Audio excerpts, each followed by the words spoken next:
Okay, let's jump right into this explainer and peel back the layers of what is arguably one of the most famous rebellion songs in modern history. If you've been anywhere near a screen, a radio, or honestly just out in the world in the last few years, you have absolutely heard the melody we're talking about today. It's incredibly catchy, it's rhythmic, and it carries this massive emotional weight. But the story of how this song traveled from the muddy fields of Italy all the way to global superstardom, it is a truly fascinating journey of resistance, adaptation, and pure survival. So, where did Bella Ciao actually come from? You probably recognize it instantly from the red jumpsuit-clad robbers in Netflix's massive hit, Money Heist. And sure, in that context, it became this huge pop culture phenomenon. But the true origins of this catchy tune, they might completely surprise you, because it definitely wasn't written for a streaming TV show. Its roots are buried deeply in real-world struggles. In the show, the character known as the Professor teaches this song to his crew. The lyrics talk about dying in the resistance and being buried on a mountain. He uses it to remind his team that their heist isn't really just about stealing cash.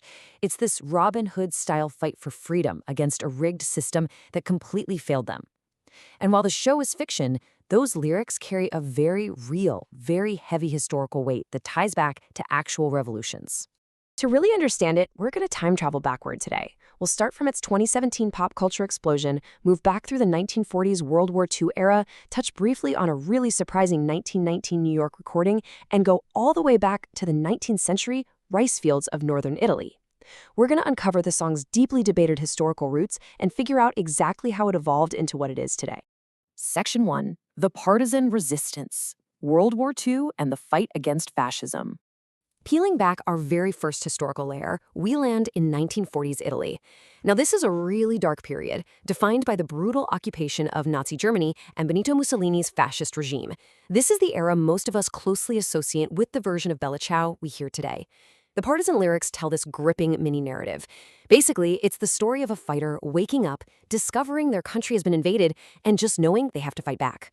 The singer asks a fellow partisan to carry them away because they feel death approaching, and if they do die, to bury them under the shade of a beautiful flower.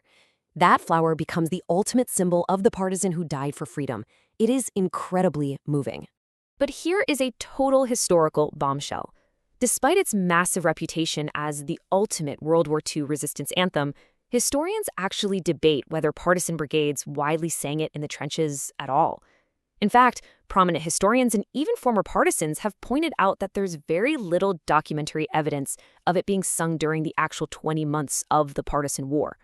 Instead, the evidence suggests it gained its massive popularity a bit later, specifically after the 1964 Spoleto Festival.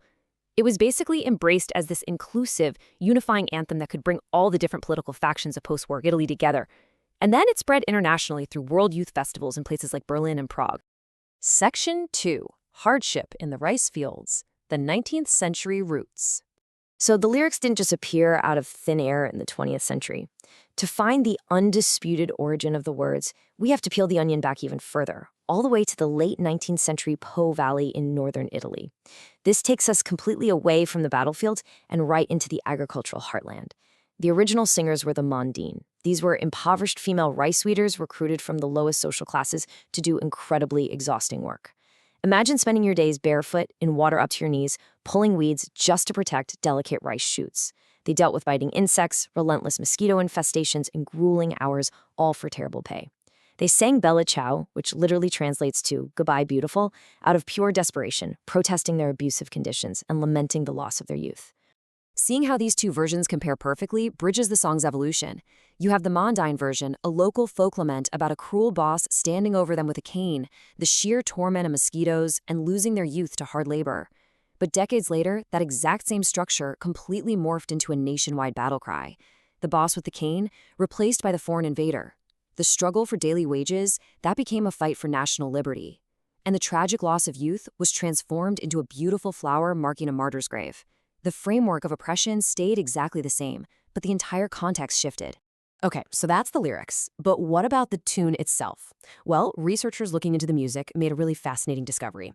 The famous 4-beat melody bears a striking resemblance to an old Yiddish klezmer track called Quellen. And get this, it was recorded in New York in 1919 by an accordionist named Mishka Ziganoff. This just adds yet another incredible cultural layer to the whole thing, showing how melodies can travel, blend, and be entirely repurposed across continents and cultures over time. Section 3, a global protest cry, the modern era of solidarity. Let's snap right back to the present day. Now that we understand these deep historical roots, starting with the struggles of working women and echoing through anti-fascist movements, we can really see how this history fueled the song's explosive use in modern global movements. We see this tune adopted impartially all over the globe by incredibly diverse groups. It was sung by the Yellow Vests in France, by farmers protesting in India, by the Ukrainian resistance, by Kashmiri women facing lockdowns, at Catalan independence rallies in Spain, and even by activists at Fridays for Future climate initiatives. It completely transcends borders, it transcends languages, and it transcends specific political causes, essentially acting as this universal symbol of solidarity against perceived injustice. But its reach isn't just limited to the picket line. The song has permeated mainstream entertainment way, way beyond Netflix. It's been covered by legendary musicians like Tom Waits. It's been remixed into massive dance floor bangers by electronic artists like Stevie Aoki, performed on reality singing shows, and even adopted as a chanting anthem by massive European soccer teams. It has literally conquered every single corner of popular culture. Section 4, the legacy of Bella Ciao, from the paddy fields to the world. So, how does a single song hold so many different meanings for so many different people?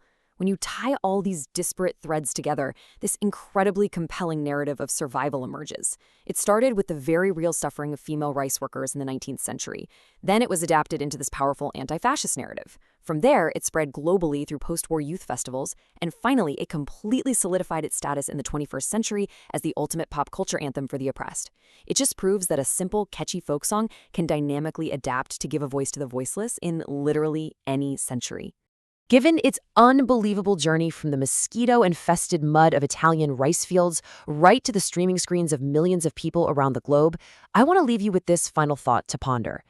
As long as there are rigged systems, hardship, and injustice in the world, will we ever stop singing Bella Ciao? Thank you so much for joining me for this explainer, and I really hope this deep dive has completely changed the way you hear this resilient, beautiful goodbye.